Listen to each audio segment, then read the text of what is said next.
What's going on, everybody, and welcome back to another episode of our NBA 2K22 Road to the GOAT series.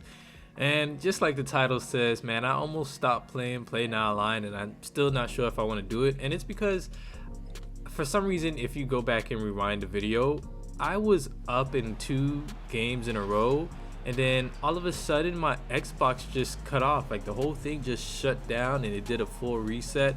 So it only happens when I'm playing 2K online, but I don't know. I don't know what to do about it. I looked up the issue on the internet. I looked at Reddit. I couldn't really find any permanent fixes. So I just have to play a game and hope that it don't crashes. Usually it crashes around about the second quarter or early third quarter.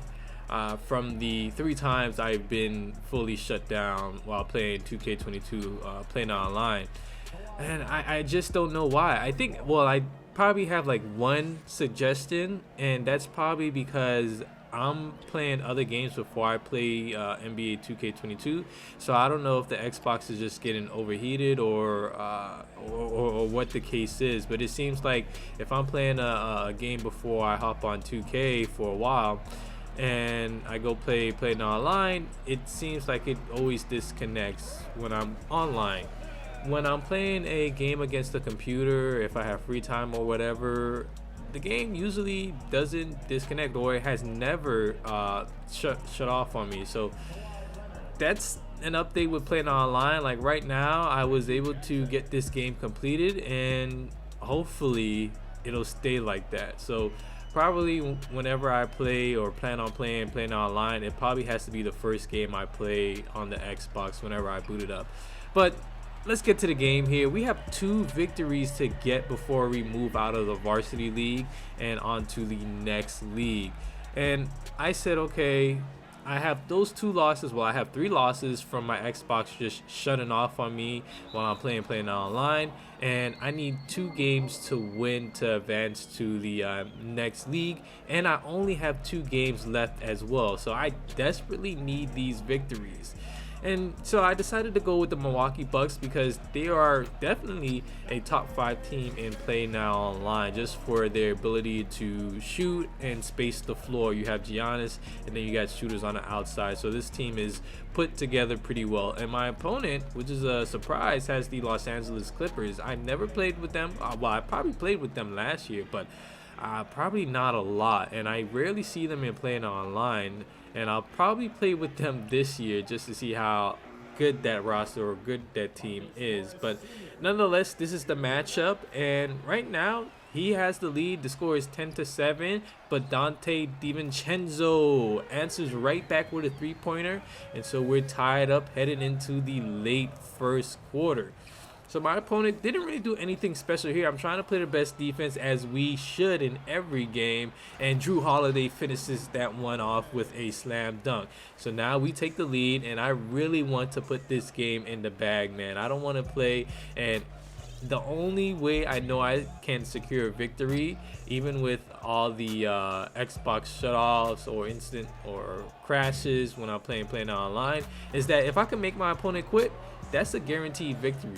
So that's the goal of basically every game I have to play now. Like, put my foot on my opponent's throat and just get off to a strong lead. And we're up by 4 points now, but make that another 3 points, make that 17. And my opponent has to pause the game and make a couple changes. Score is 10-17. We're looking pretty good. End of the first quarter, shot clock or game clock winding down. Brook Lopez throwing it down with one hand, and that's going to increase our lead to 9 points. So the Milwaukee Bucks, from the few games I played with them in 2K22, they have pretty good fast break defense. I mean, not defense, but fast break offense. They know where to be at on the court when it comes to the fast break transition. And like I said, you got shooters on this team, so when they're left wide open, it's a lot easier for them to hit those wide open 3-point shots. And when you have Giannis, you go straight to the rim, and it's like your opponent has to pick a poison, because do he wants to defend Giannis or do he wants to defend the 3-pointer? And most of the times, if you pick either option, you're going to score on either one.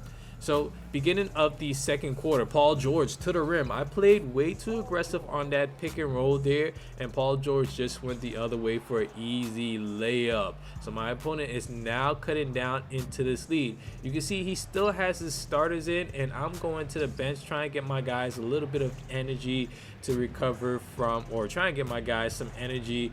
That way I'll put them back in around the late second quarter. And I still have Giannis in because I wanted him to be the main focal point of this unit here. And that's how I usually like to play online out. If I see a star player not doing a whole bunch on the offensive end and it's the beginning of the game, I'll leave them in longer and have them play with the bench unit, so that way they'll be the focus point of that unit there. But like I said, the Bucks have a pretty good roster, and so basically anyone on this team is pretty good. And if you have the right game plan set up, you could do damage with this team. But we're not really doing damage here because our defense isn't the best, and our offense is pretty good, but the defense really needs to step up. Score is 18-21. George Hill kicks it back out. That's Pat Connaughton trying to get to the rim. Shot clock winding down. Not a lot of time. Good find by me to get it down low to Pat Connaughton. Don't know what my opponent was doing there. It seems like he got kind of confused, and we were able to get the bucket on that offensive possession. Pat Connaughton can't get the three-pointer to go, but Giannis is there, and that's why I have him in with the second unit. And when that bench unit comes back in, that's when I'll take Giannis out. Offensive fast break transition. I pulled the three-pointer, not able to get it with Dante, so we get back in our offense, set it up, and we got Nicholas Batum guarding Brook Lopez. Easy matchup for us, and he's just going to slam it down, and we've increased our lead back up to 9 points now. Brook Lopez, pretty good game, and right here, my opponent had enough.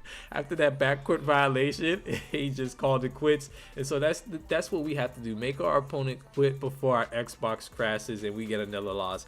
So that means we only have one more victory to get, and we only have one game remaining.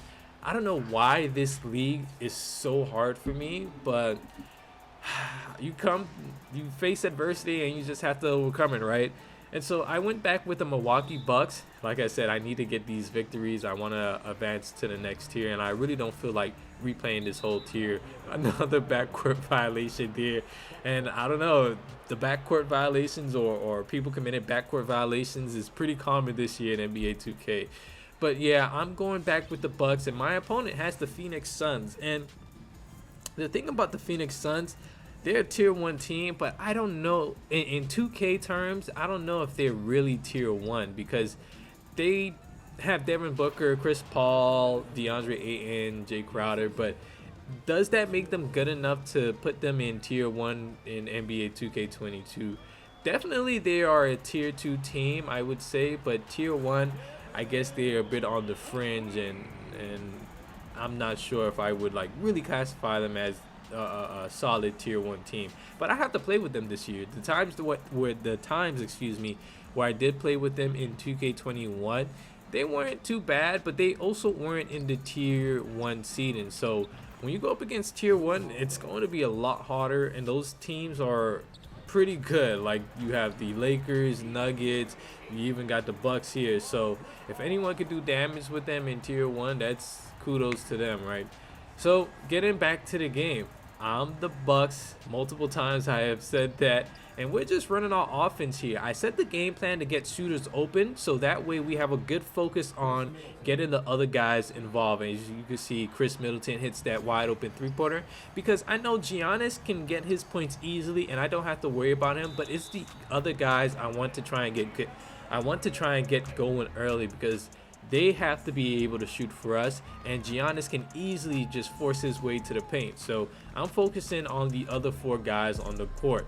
So back on offense we go. Score is 8-8. Let's run our play. Drew Holiday coming off a couple screens. That's a deep three-pointer for Drew, and he hits it. So this is what I'm saying. You haven't seen a whole bunch of Giannis in this game, and he's just, playing his role within the offense right now, letting the other guys get involved and just doing his thing. Score is 11-11. We're on fast break offense again. Giannis has the mismatch, finds Brook Lopez going to the rim and throws it down. and that's going to give us a 2-point lead. So defense needs to pick it up, and as soon as I say that, the defense does pick it up, and Giannis is on the break, and that is how Giannis is going to get his points. Easy points like that, and just let the shooters handle the rest of it. So back on defense, almost a backcourt. Don't know why he's doing all those crossovers, but I'll take it. D-Buck, green release from the corner. That's the 3-pointer, and he's gonna cut it down to a 1-point. Oh, that's not Devin Booker. I kind of look like Landry Shamet, I believe. But we come back down the other end of the court, and that's Brook Lopez wide open. No play needed there. He just found himself wide open. Giannis, Drew Holiday. Don't know what my opponent is doing, but if you're gonna leave the Milwaukee Bucks open for threes, most of the times they are going to hit it. You can see we're 5 for 6 and he's 3 for 4, so he's also shooting the 3-ball pretty well, but we're shooting it at a greater clip than him. Fast break offense, Milwaukee Bucks, Chris Middleton, corner 3-ball, and when you have that shot meter off, you're gonna get that boost. And like I said, the Milwaukee Bucks, they are a good shooting team. So now back on offense, this game has gotten out of hand. Bobby Porter's throwing it down with one hand and make the game 28-14. So it's a 14-point game, and that's the end of the first quarter. So pretty impressive there. And my opponent has dug himself in a deep hole. He actually messaged me saying to not quit the game, and it was because that people were quitting on him and doing some type of glitch, but he ended up quitting the game, and we're rewarded with another victory. So we have advanced out of the varsity league, and these are the rewards for it: 1100 VC, and you get a Scottie Pippen card. So on to the next league now. That is junior college, and hopefully it won't be too hard and we can get through that league quickly. But thank you guys for watching, and I'll see you in the next one.